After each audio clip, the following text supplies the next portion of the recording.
नमस्ते म छितेन तपाईहरुलाई स्वागत गर्छु मेरो च्यानलमा। अनि आज चाहिँ म सुजी र बेसनको एकदमै छिट्टो र मिठो खाजाको रेसिपी शेयर गर्न गइरहेको छु। मलाई आशा छ तपाईहरुले अवश्य नै मन पराउनुहुन्छ भनेर। यदि रेसिपी मन परे तपाईहरुको फ्यामिलीहरु, तपाईहरुको साथीहरुसँग र सोशल मिडिया साइटहरुमा शेयर गरिदिनुहोस् है। अनि यदि मेरो च्यानलमा नयाँ हुनुहुन्छ भने प्लिज च्यानललाई सब्स्क्राइब पनि गरिदिनुहोस्। ल है त अब सुरु गरौँ है यो रेसिपी। यहाँनिर मैले 1 कप सुजी लिएको छु।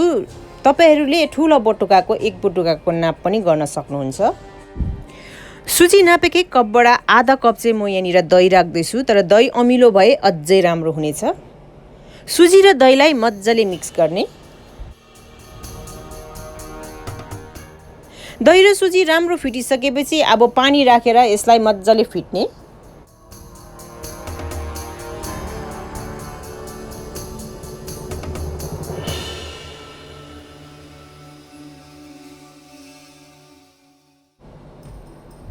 र मैले सुजीलाई यतिको पातलो बनाएर राखेको छु।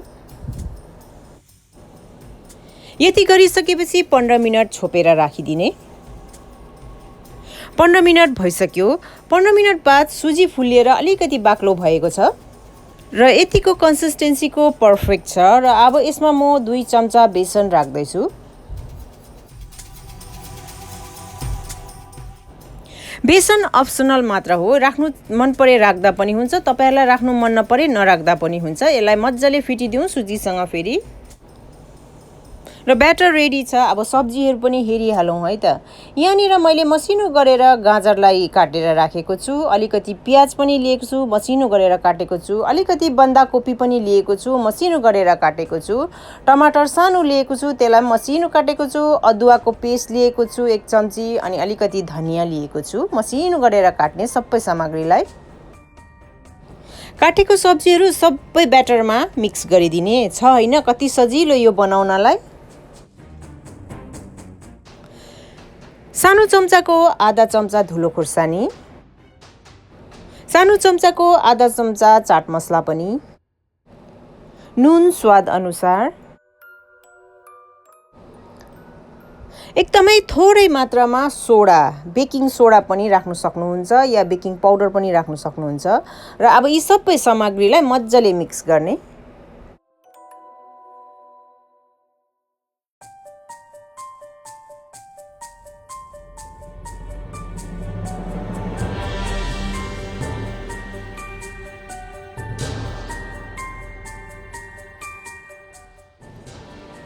ग्यासमा अघि नै प्यान बसालिसकेको छु, तातो पनि भइसकेको छ। त्यसमा मैले 1 चम्ची सानो चम्चीको तेल राखे। तपाईहरुले घिउ पनि राख्न सक्नुहुन्छ। तातो तेलमा तपाईहरुलाई कत्रो कत्रो साइजको बनाउन मन परेको छ त्यही साइजले यो ब्याटर राख्न सक्नुहुन्छ।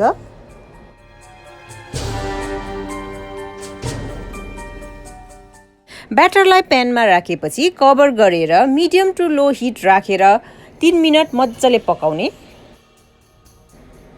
3 मिनेट बाद कभर खोलेर फेरि अर्कोपट्टि बिस्तारोसँगले पल्टाइदिने।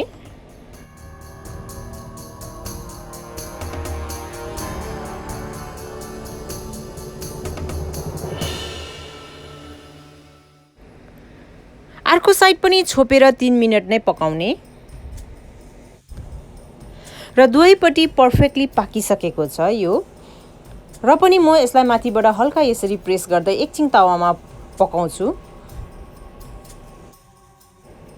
यो रेसिपीको लागि कुनै झमेला नै छैन, छिटोसँगले बन्नी पनि हाल्ने अनि एकदमै मिठो र हेल्दी पनि छ यो।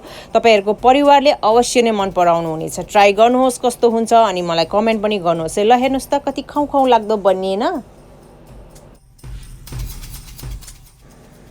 अब रहेको ब्याटरहरु सबै यसरी नै बनाउँदै जाने।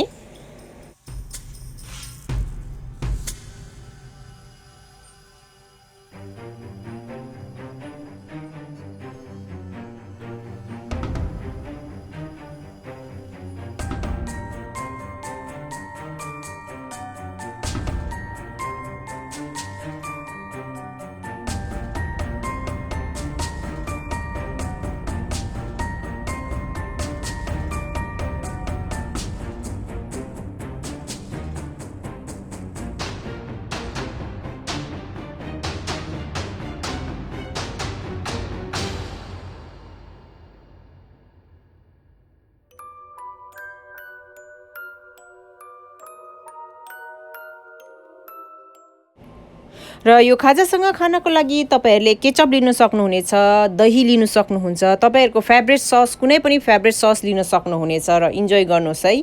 Thank you, bye bye.